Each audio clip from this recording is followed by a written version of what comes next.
무탄트 메시지. 말로 먹은 지음. 초대받은 손님. 뭔가 이상한 예감이 들어야만 했다.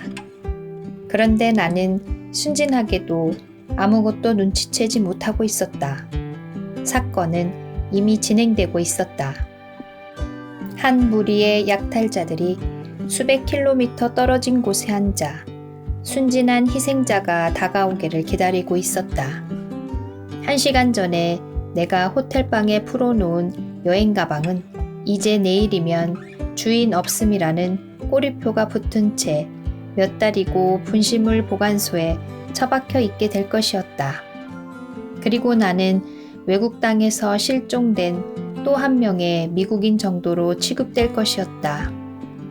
10월의 무더운 아침이었다. 나는 호주풍으로 지은 별 5개짜리 특급 호텔 앞에서 나를 데려갈 원주민 안내자를 기다리고 있었다.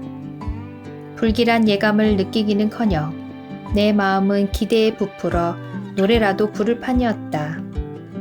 사실 나는 말할 수 없이 기분이 좋았다.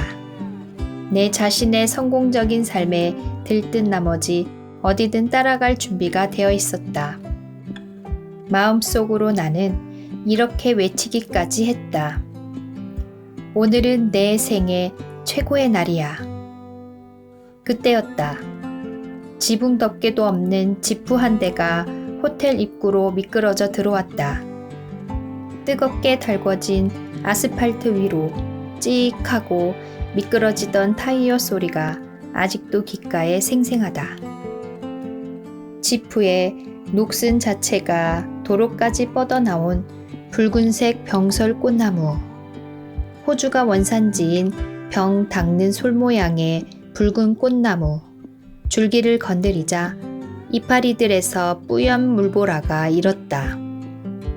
차가 멈추고 30살가량의 원주민 운전사가 내 쪽을 쳐다보았다.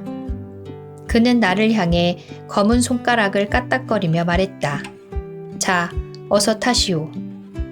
그는 금발의 미국 여성을 찾고 있었고 나는 원주민 부족 집회에 데려다줄 안내자를 기다리고 있었다. 따라서 우리는 서로가 찾고 있는 사람이라는데 말없이 동의했다. 제복 차림의 호텔 도어맨은 푸른색 눈으로 우리를 감시하며 못마땅한 표정을 지었다. 하이힐을 신은 채 낡은 지프에 올라타려니까 몹시 불편하고 어색했다. 그 순간 나는 내가 너무 차려입었다는 사실을 깨달았다. 원주민 운전사는 반바지에 때 묻은 흰색 티셔츠를 입고 있었다. 양말도 신지 않은 채 지저분한 운동화 차림이었다. 처음에 그들이 집회 장소까지 나를 태우고 갈 차편을 마련하겠다고 했을 때 나는 적어도 중형 승용차 정도는 기대했었다. 지붕도 없는 이런 골프 지프가 마중 나오리라곤 전혀 생각지 못한 일이었다. 그렇다고 정식으로 초대받은 입장에서 아무렇게나 입고 나타날 순 없는 일이었다. 더구나 그 집회는 나에 대한 감사의 표시로 열리는 일종의 오찬 모임이었다. 차에 올라타고 나서 그 원주민 청년에게 나를 소개했다. 하지만 그는 대꾸도 없이 고개를 한번 끄덕여 보일 뿐이었다. 내가 누군지 이미 알고 있다는 투였다. 우리가 탄 차가 갑자기 속력을 내며 출발하자 호텔 도어맨은 예상했던 대로 잔뜩 눈살을 찌푸렸다. 차는 해안가에 위치한 도시의 시내를 통과했다. 입구에 베란다가 나 있는 아름다운 주택들과 작은 카페들, 풀 한 포기 없이 시멘트로 포장된 공터들이 옆으로 스쳐 지나갔다. 6갈래의 길이 나 있는 교차로에 이르자 차가 예고도 없이 급회전을 했다. 나는 차 밖으로 떨어지지 않으려고 재빨리 문 손잡이를 움켜잡아야 했다. 차가 교차로를 벗어나 새로운 도로로 접어들자 태양이 등 뒤에서 내리쬐기 시작했다. 나는 새로 산 살구색 정장과 거기에 잘 어울리는 실크 브라우스를 입고 있었다. 때문에 벌써부터 더워서 견딜 수가 없었다. 집회 장소가 아무래도 시내 맞은편에 있는 모양이라고 나는 생각했다. 하지만 그 생각은 보란듯이 빗나가고 말았다. 한마디 설명도 없이 차는 곧장 해안 고속도로로 들어섰다. 그렇다면 시내 외곽 어딘가에서 원주민 집회가 열리는 게 틀림없었다. 내가 예상했던 것보다 호텔에서 꽤 먼 거리였다. 나는 겉옷을 벗었다. 초대 전화를 받았을 때 이것저것 물어보지 않은 것이 실수였다. 그나마 핸드백 속에 머리빗을 넣어온 게 다행이었다. 어깨까지 내려오는 금발로 염색한 긴 머리는 유행에 따라 한 가닥으로 따아 올려 핀으로 고정시켰기 때문에 그다지 헝클어질 염려는 없었다. 원주민 부족으로부터 처음 전화를 받는 순간부터 나는 호기심을 참을 길이 없었다. 물론 그런 전화를 받은 것이 아주 놀라운 일만은 아니었다. 말이 나왔으니 말이지 나는 그동안 몇 가지 사회사업으로 공로를 인정받아 온 터였다. 특히 이번에 내가 호주 원주민들을 위해 만든 생활 개선 프로그램은 대단히 성공적이었다. 도시에 사는 호주 원주민 호녀라들은 드러내놓고 자포자기한 인생을 살아가고 있었다. 나는 우연한 기회에 그들과 함께 일하면서 그들에게 삶의 목적을 일깨워주고 그들도 백인 못지않게 경제적으로 성공할 수 있다는 자신감을 심어주었다. 이런 일은 굳이 드러내지 않아도 조만간 남들에게 알려지기 마련이다. 내가 놀란 것은 다른 이유에서였다. 2000km나 떨어진 호주 대륙 정반대쪽 해안에 있는 원주민 부족들이 그런 나의 업적을 알고 전화를 했다는 사실이었다.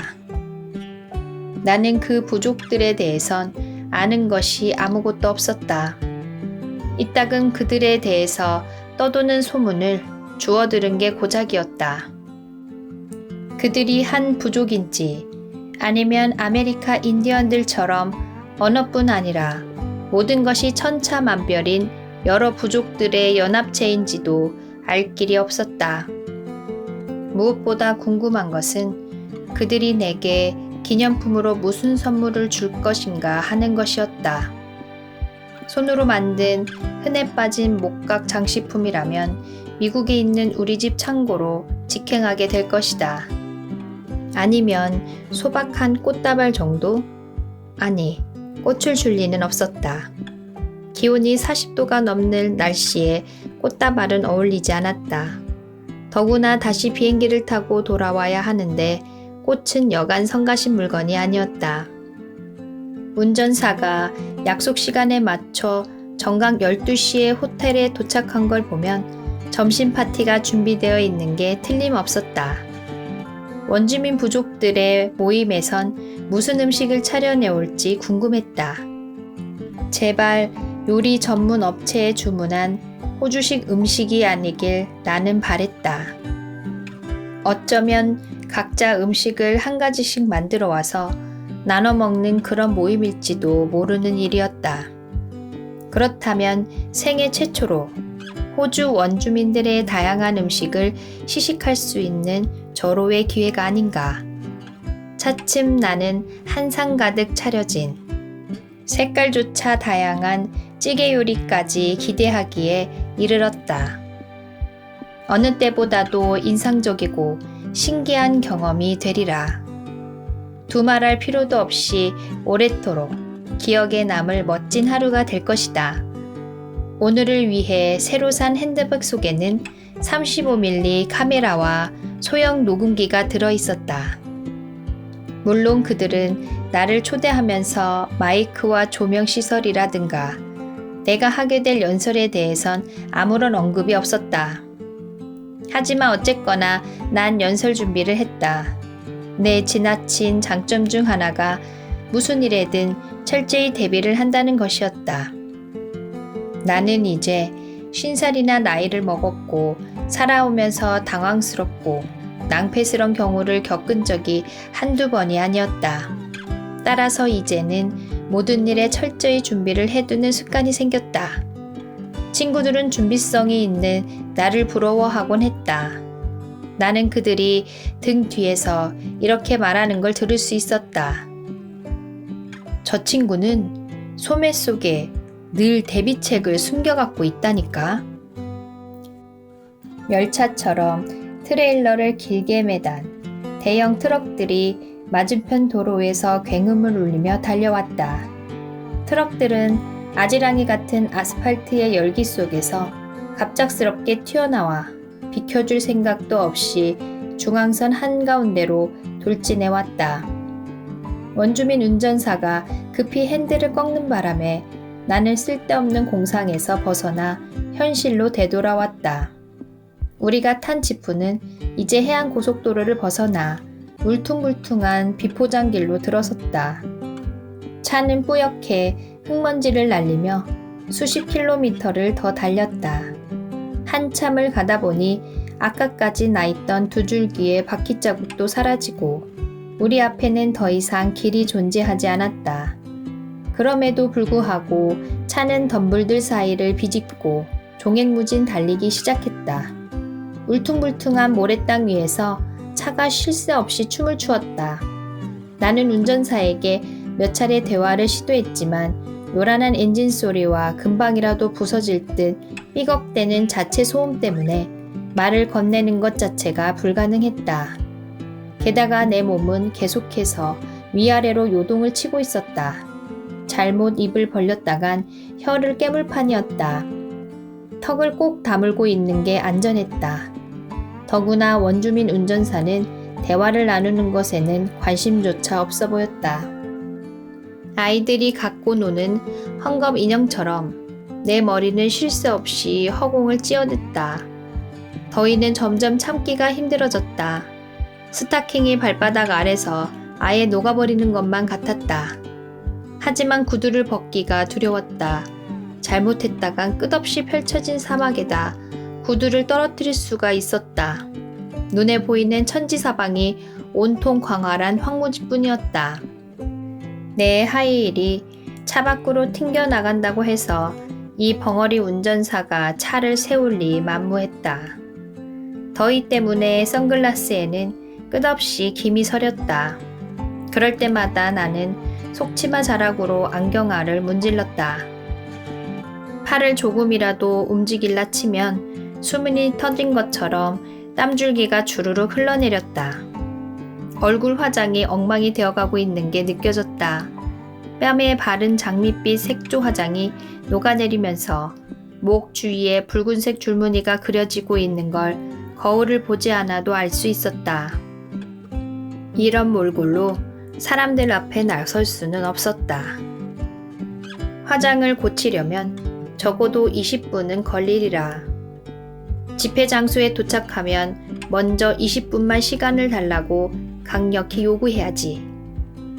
시계를 보았더니 벌써 2시간째 사막을 달리고 있었다. 이제는 너무 더워 숨이 막힐 지경이었다. 지난 몇 년 동안 이렇게 덥고 불편하기는 처음이었다.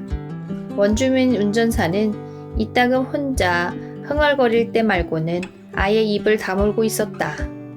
문득 그가 나에게 자신이 누구라는 걸 밝히지 않았다는 것이 떠올랐다.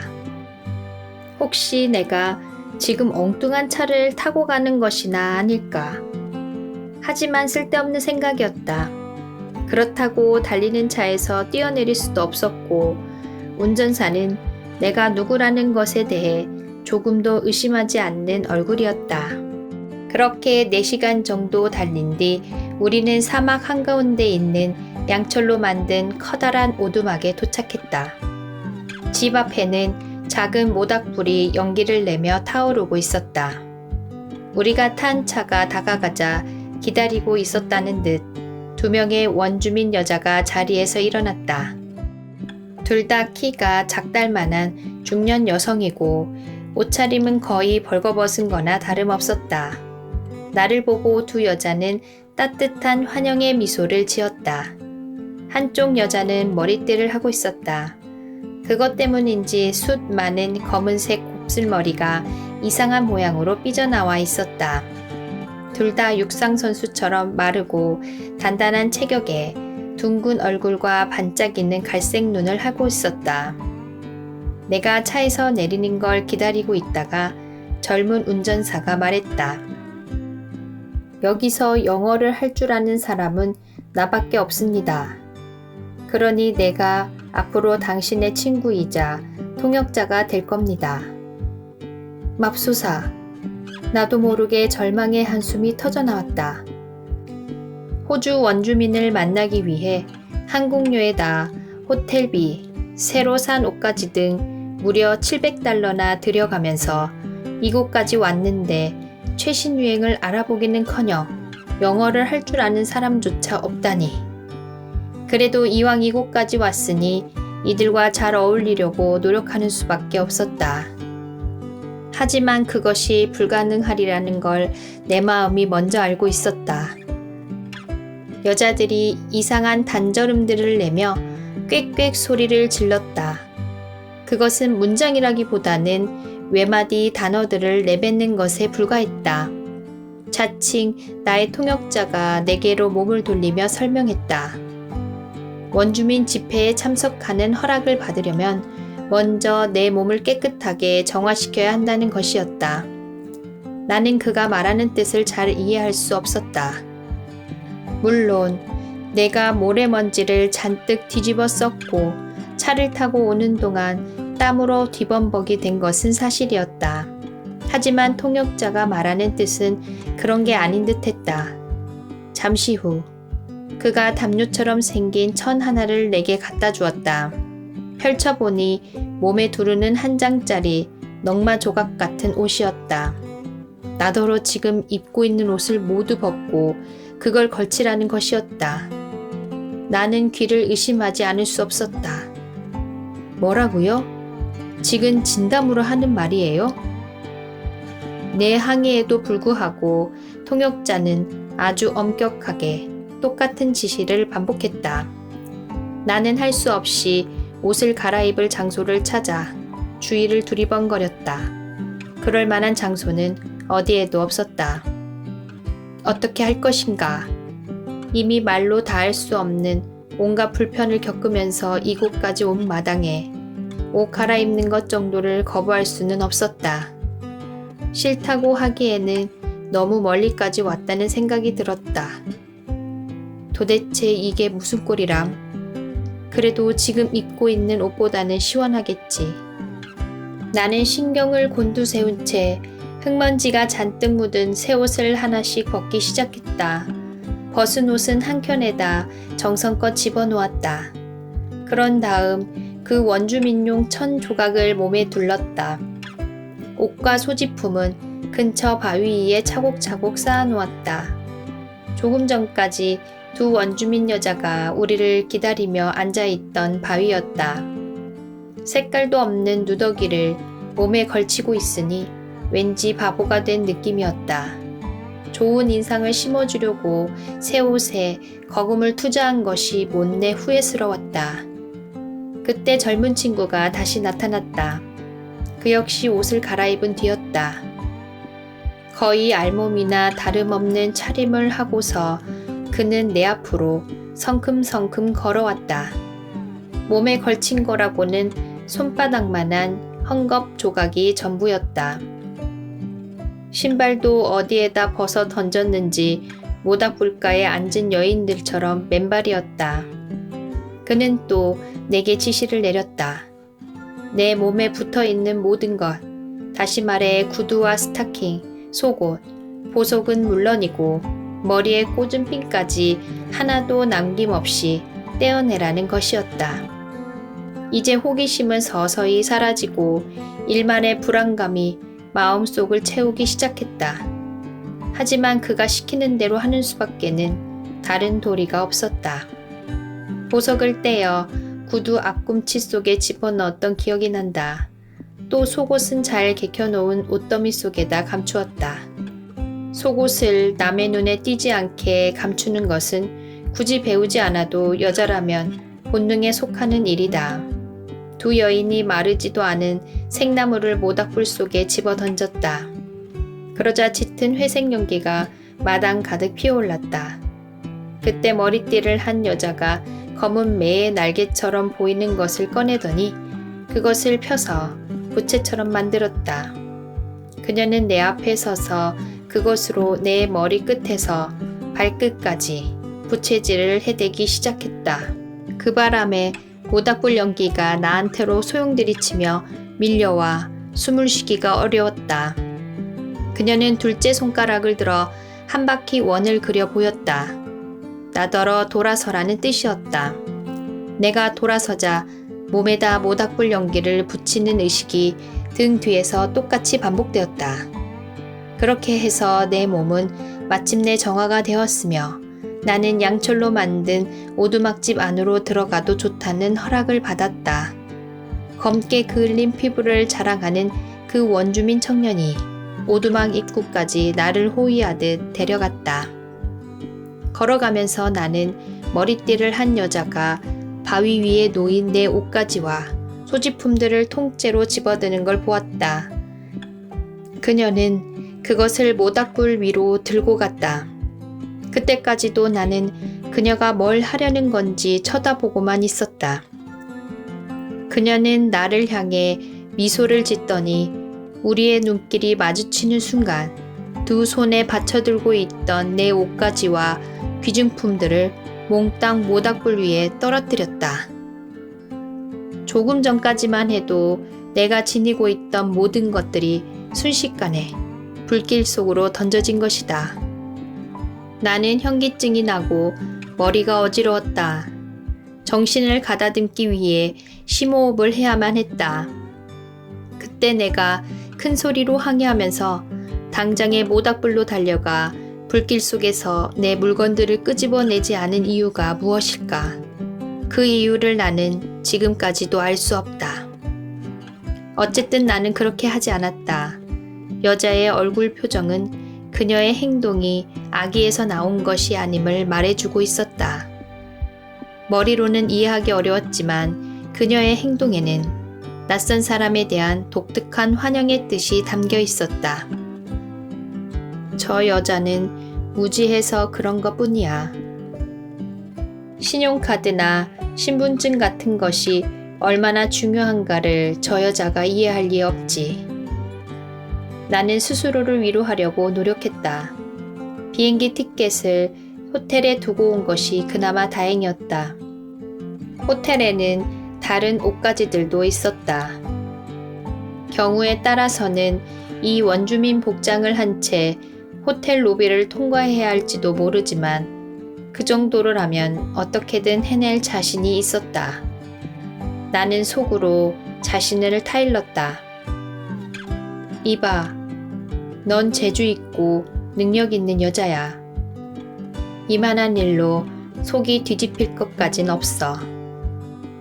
하지만 반지만큼은 나중에라도 제 속을 뒤져 꺼내야겠다고 마음먹었다.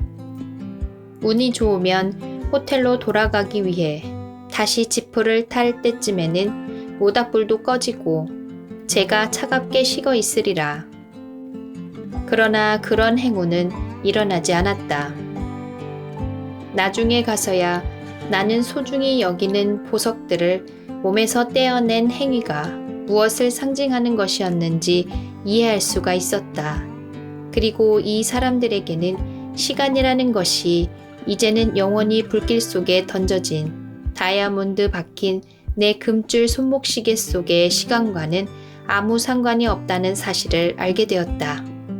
또한 훨씬 훗날에야 나는 물건이나 자신이 가진 어떤 관념에 대한 집착을 버리는 것이야말로 참다운 인간으로 나아가는 중요한 첫걸음이라는 것을 깨닫게 되었다.